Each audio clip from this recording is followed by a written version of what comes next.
कि बेटियां नसीब से तो बेटे दुआओं के बाद आते हैं।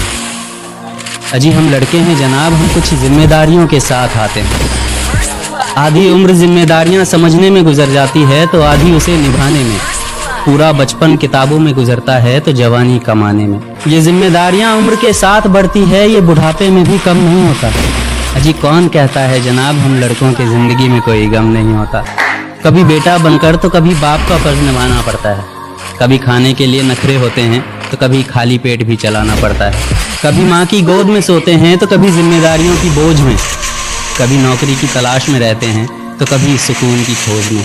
हम हर किसी की तकलीफ़ें समझते हैं मगर अपनी तकलीफ़ों का किसी से जिक्र नहीं करते। जिम्मेदारियों के पीछे कुछ इस कदर भागते हैं कि अपनी ख्वाहिशों की भी फिक्र नहीं करते। हमसे हर किसी को उम्मीदें हैं मगर कोई हमसे हमारी ख्वाहिशें पूछे किसी का मन नहीं होता।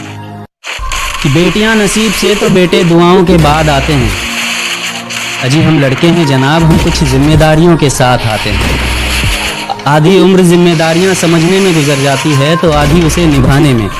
पूरा बचपन किताबों में गुजरता है तो जवानी कमाने में। ये जिम्मेदारियां उम्र के साथ बढ़ती है, ये बुढ़ापे में भी कम नहीं होता। अजी कौन कहता है जनाब हम लड़कों की ज़िंदगी में कोई गम नहीं होता। कभी बेटा बनकर तो कभी बाप का फर्ज निभाना पड़ता है। कभी खाने के लिए नखरे होते हैं तो कभी खाली पेट भी चलाना पड़ता है। कभी माँ की गोद में सोते हैं तो कभी जिम्मेदारियों की बोझ में।